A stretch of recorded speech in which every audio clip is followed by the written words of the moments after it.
Hello, everybody. I'm excited to be back here with you guys. I've been doing a 5 day challenge over in my own private group this week, and so that's been taking up quite a bit of my time. But today I saw in the post that I had made a couple of weeks ago about what everyone would like to be seeing for the educational topics. One request was on ICDs and SICDs, so we're going to go ahead and be talking about that today. So let's start off with talking about really what is that traditional ICD. And an ICD is an implantable cardioverter-defibrillator. And this is basically a small implanted device that is under the skin, typically in the upper left chest. And it has multiple leads that are connected from it all the way through a vein into the heart. And your heart rhythm, if it becomes dangerously irregular, the ICD delivers a shock to restore it to a normal rhythm. This is often used for patients with heart failure or certain types of arrhythmias. And ICDs can significantly improve quality of life. I have had people that have them implanted and they just feel like they are revived as far as the amount of energy they have because their heart is actually beating at a consistent rhythm at that point. It can definitely also reduce the risk of sudden cardiac death. Your standard pacemakers do also fall in this category despite not having that defibrillation feature involved. They do simply keep that heart rate from dropping below a set level that is determined by the physician and deliver an electrical impulse if the heart rate drops below that set rate.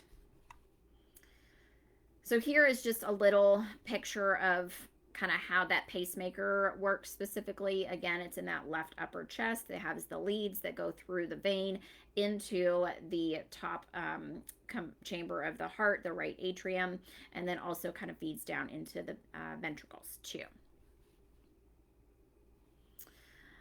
And then we've got the S-ICD, and this is a little bit of a newer option. It is a subcutaneous implantable defibrillator.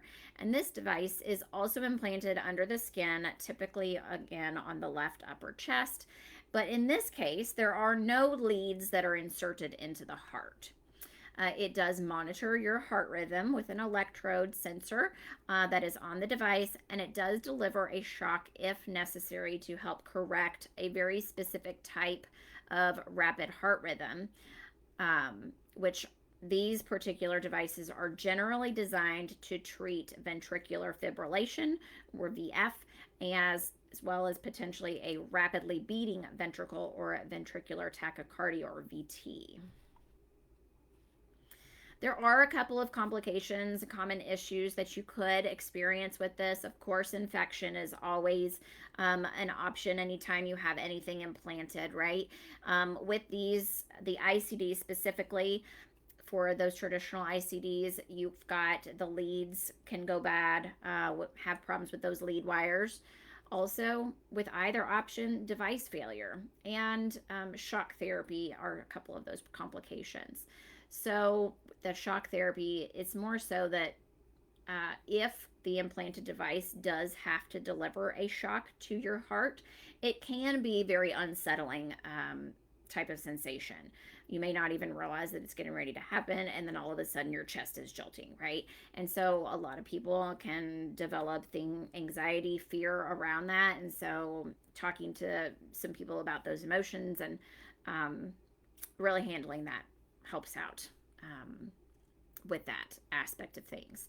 But also, early detection and very prompt medical attention are critical for managing any complications effectively.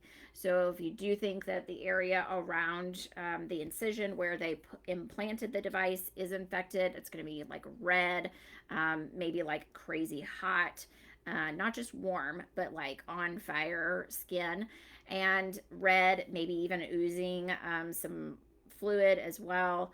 All those things, potentially a fever, those kinds of things are signs of infection.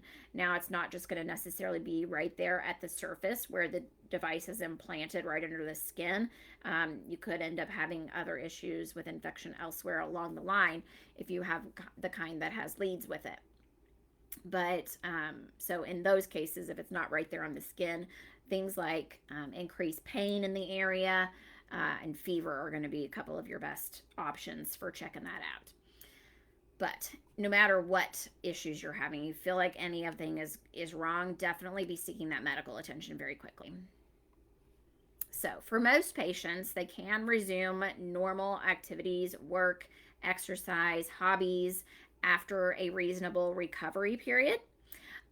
There are a couple of limitations. So, you really want to make sure that if this is you, to avoid heavy contact sports or activities that involve a significant physical impact. Okay, those types of things might be restrictions for you.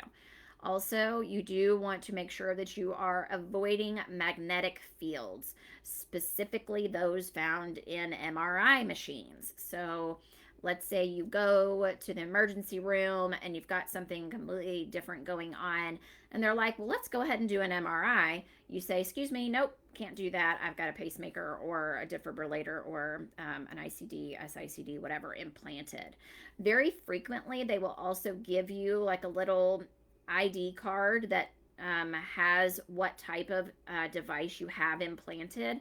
Keep it on you in your wallet, with your purse, whatever. Keep it on you so that if you are in a situation where you are found unconscious and the people that find you, they call 911 and EMS comes and they're trying to figure out, like what's going on with you. EMS is usually pretty good about like trying to make sure that they're looking for that kind of thing like under the skin. But, having that card on you is going to be a good thing just to give them an idea of what's actually going on so they know not to put you in an MRI if you happen to be unconscious. A couple of other things, make sure you're doing checkups and monitoring. Regular checkups with your cardiologist are going to be essential to monitor the device's function and your overall health. Some devices allow for some remote monitoring, which can, provide some valuable information between appointments if you are having some things like that going on. But not all of them do that. Most of them at this point do. But if you guys do have any questions at all whatsoever, do let me know. You can drop them below this video or send me a message.